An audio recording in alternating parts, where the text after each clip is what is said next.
So this is my dwarf hairgrass update number 2. As you can see, it's grown in. Still not covering the whole bottom. It's grown in pretty good. Pretty happy with it.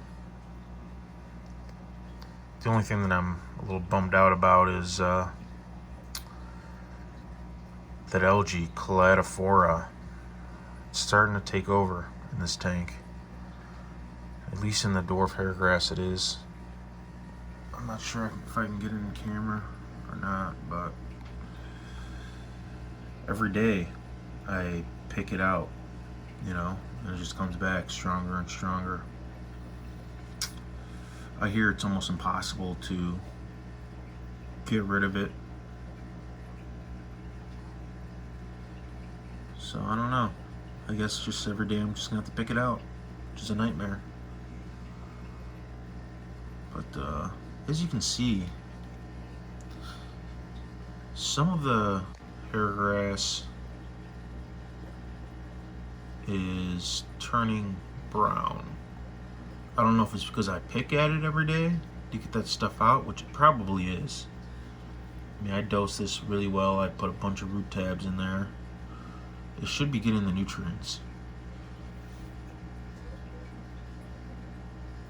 But that's the only concerning part.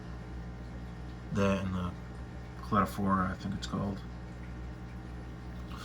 But yeah, this is my first carpet. And I've tried doing it in the past. I've never had success, but I've never really... I did try it with CO2, but I tried it in a 60-gallon tall tank, which I don't think my light was strong enough to reach down to the bottom.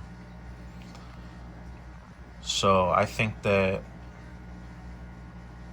in order to make it work, don't use a tall tank.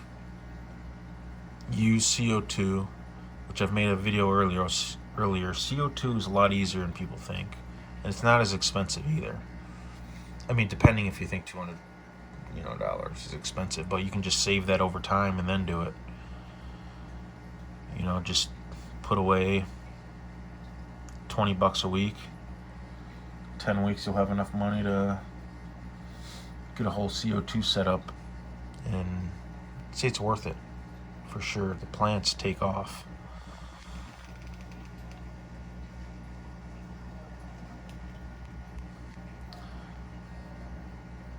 So yeah, so the CO2, not using a tall tank, root tabs, that's pretty much it. You'll get at least for dwarf hairgrass. I haven't tried anything else, but I really like the way dwarf hairgrass looks when it's all grown in. I should get some more root tabs and start filling some of those empty spots up with it so they can spread faster. So yeah, that's my my carpet update. Remember how I told you guys about White Cloud Mountain Fry? They're doing really well. 3 of them's got color going. They're pretty big. I could probably move them to the tank with the adults, but I'll probably wait a couple more weeks before I do that. And there's about 3 of those, and there's about 7 that are they're not super tiny. They take brine shrimp really well. And they're starting to get their color, but still got ways to go. So I think there's 10 total in there, 10 fry.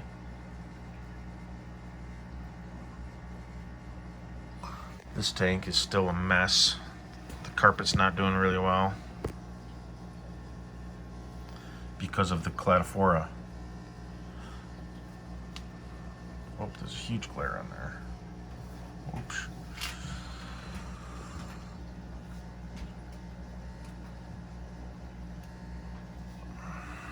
That's better. Yeah, this crip is still doing really, really well. I'm just surprised that the cladophora hasn't taken over the crip. I think it's called pearlweed.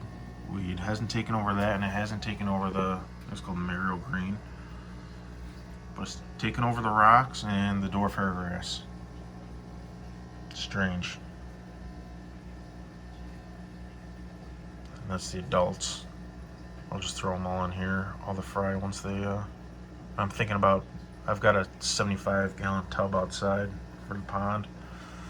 In the summer, it's starting to warm up outside, so I'm thinking I might throw them in there, but I haven't decided. I might do something else. I might get some rice fish and throw them in there. But yeah, that's my update.